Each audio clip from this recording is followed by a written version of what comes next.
Top quality और consistent performance के लिए सिर्फ सिल्वर पंप नाम याद रखना। કહેવાય છે કે સિંહોના ઠેકાણા ના હોય, પણ સિંહોનું ઠેકાણું છે આપણું ગુજરાત. એશિયાટિક સિંહોની વસ્તી ગણતરીનો 16મો ફેઝ શરૂ થઈ ગયો છે. ગુજરાત સરકારના વન વિભાગ દ્વારા દર 5 વર્ષે સિંહની વસ્તી ગણતરી કરવામાં આવે છે, પણ કોરોનાને કારણે 5 વર્ષથી વસ્તી ગણતરી કરવામાં નહોતી આવી. ત્યારે વર્ષ 2015 બાદ 2025માં એટલે કે 10 વર્ષ પછી વસ્તી ગણતરી શરૂ કરવામાં આવી છે.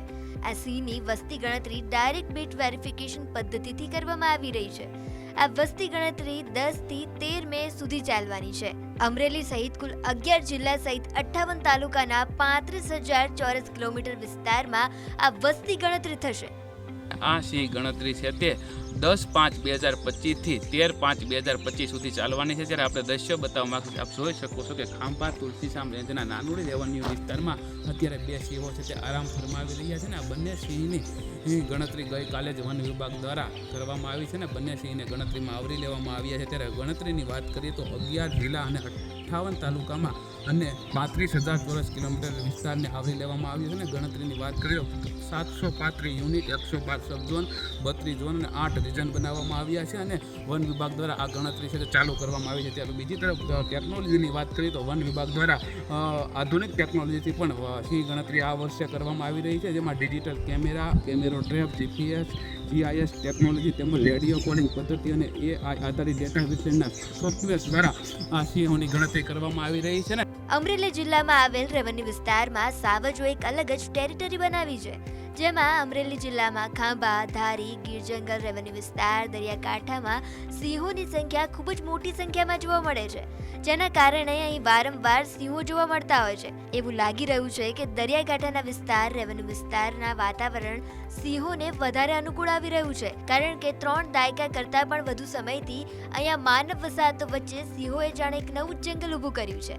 અહીં વન વિભાગ દ્વારા ફિલ્ડમાં સમગ્ર વિસ્તારને ઝોન વાઇઝ અધિકારીઓ, ગણતરીકારો, મદદનીશ ગણતરીકારો સહિત સ્વયંસેવકો દ્વારા સિંહની ગણતરી કરવામાં આવી રહી છે. તો આ ગણતરી પ્રોસેસ કેવી છે એ જાણીએ.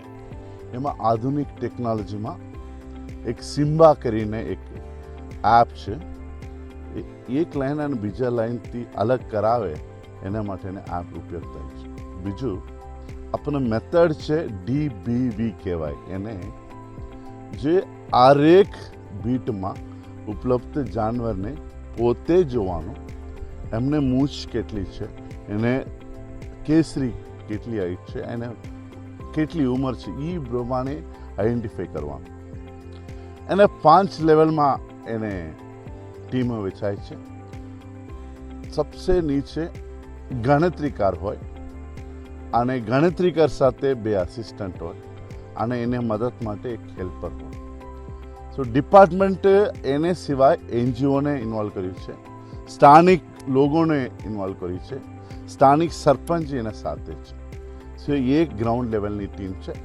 એને ઉપર સબ ઝોન એમને એડ છે, સબ ઝોન ઉપર ઝોન એડ છે, ઝોન ઉપર રિજનલ એડ છે, રિજનલ ઉપર કમાન્ડ એન્ડ કંટ્રોલ કમિટી છે, એના ઉપર સિમ્બાની એપની વેરીફાઈ કરીને ફાઇનલ નંબર આવવાનો છે.